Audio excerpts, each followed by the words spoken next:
When you ask a question from an auditor's perspective, when you ask a question about, I would like detail behind the general ledger, whatever else, and the answer is anything other than what format do you want it in, I think the flag should go up as to why would you not let us see the general ledger. That's what we're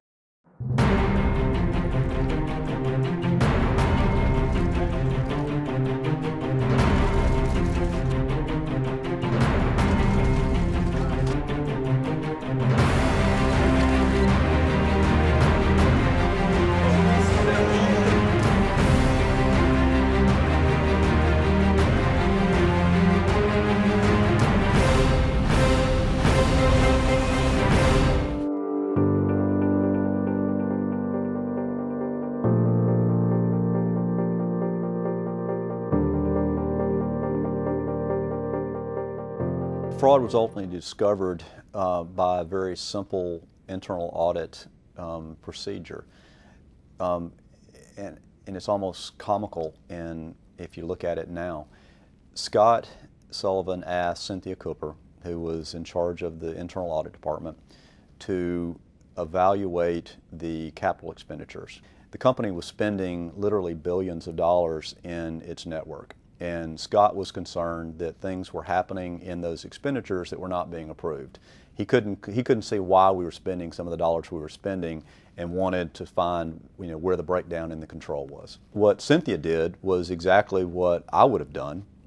She went out and asked for a complete population of all of the capital expenditures. And then she did what any auditor should do, is she tried to reconcile back the amount of AFEs to what's in the financial statements. Lo and behold, there was a huge discrepancy between what had been capitalized and the sum total of all the AFEs. And so she asked a very simple question. Why is there a difference?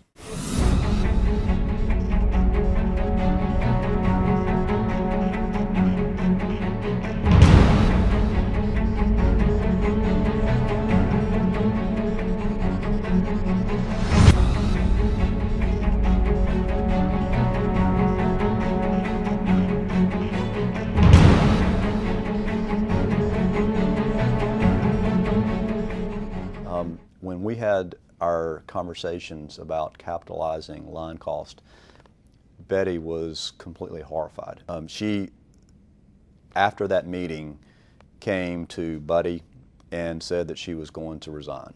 And so the next morning, Scott called me and asked if it would be all right for him to talk with the individuals, that being Betty, Troy, Buddy, and myself. He laid a loyalty trip on them that basically said, we need you guys to continue doing what you're doing.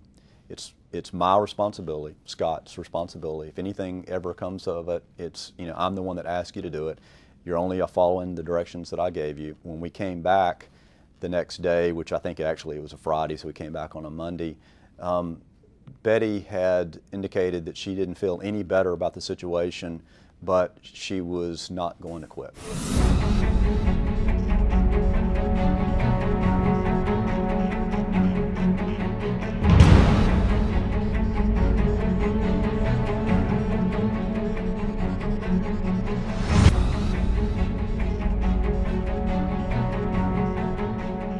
I personally brought financial statements into Scott and showed him a margin that was, in Scott's words, completely unacceptable. And his exact words were that we had completely, well, these aren't his exact words, that we had screwed up, that we had made a mistake, and to take the financial statements, he wasn't even going to keep them, they were wrong. So, I knew they weren't, but I didn't, at that point in time, didn't know enough facts about it to be able to tell him that he was wrong. So I took the financial statements back. We reworked the entire quarter and came back to basically the same number. A person that worked in that department had read a story in the Dallas Morning News or whatever the local paper was about a person who had participated in a fraud and had received some civil, criminal, whatever else. There was some problem. That individual got spooked. And so that individual, who I didn't know, called the internal audit department and said, I'd like you to know that this is going on. I'm afraid that if it's uncovered, that that individual will be part of the problem, and and I can't do that. Auditors had offices in our building. They were there literally 50 weeks out of the year, and it got to the point where they were, you wonder whether they were employees of the auditors or whether they were employees of WorldCom. What they were trying to do was, obviously they were trying to keep their independence, but at the same time, it was imperative that they continue to be the auditors of WorldCom.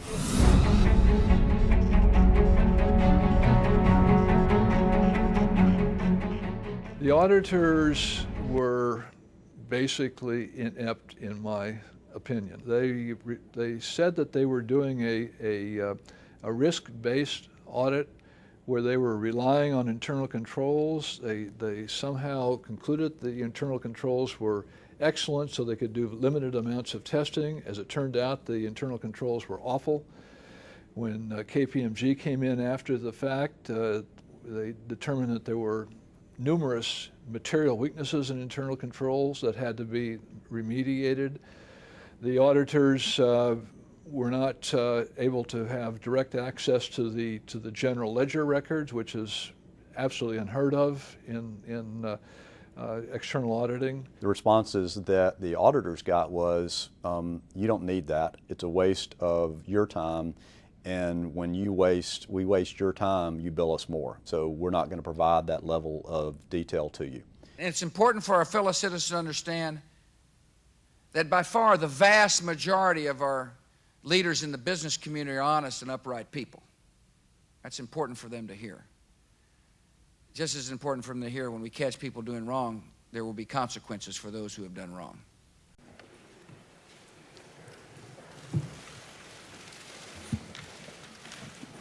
Do you swear that the testimony you are about to give is the truth, the whole truth, and nothing but the truth? I do. You're sworn in.